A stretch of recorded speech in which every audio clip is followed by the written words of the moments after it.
Journey vocalist Arnel Pineda ipinaaresto dahil sa domestic violence case. Myra Jane Nasayaw sa balita. Sinilbihan ng warrant of arrest para sa kasong paglabag sa Anti-Violence Against Women and Their Children Act ang vocalist ng bandang Journey na si Arnel Pineda.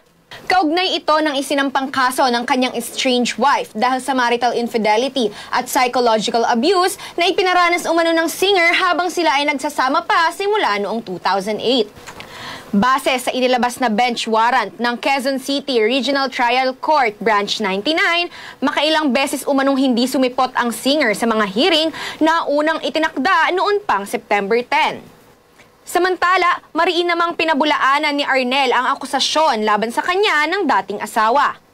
Ayon sa kampo ng singer, ang aligasyon na binabato rito ay retaliation o ganti umano sa kanya matapos din itong magsampa ng adultery case laban sa misis nito 2 years ago. Inaasahang sisipot sa korte para sa panibagong pagdinig ang singer ngayong September 17. At yan ang aking showbiz chika ngayong Miyerkules ng umaga. Ako si Myra Jane Nasayaw, Tatak RMN.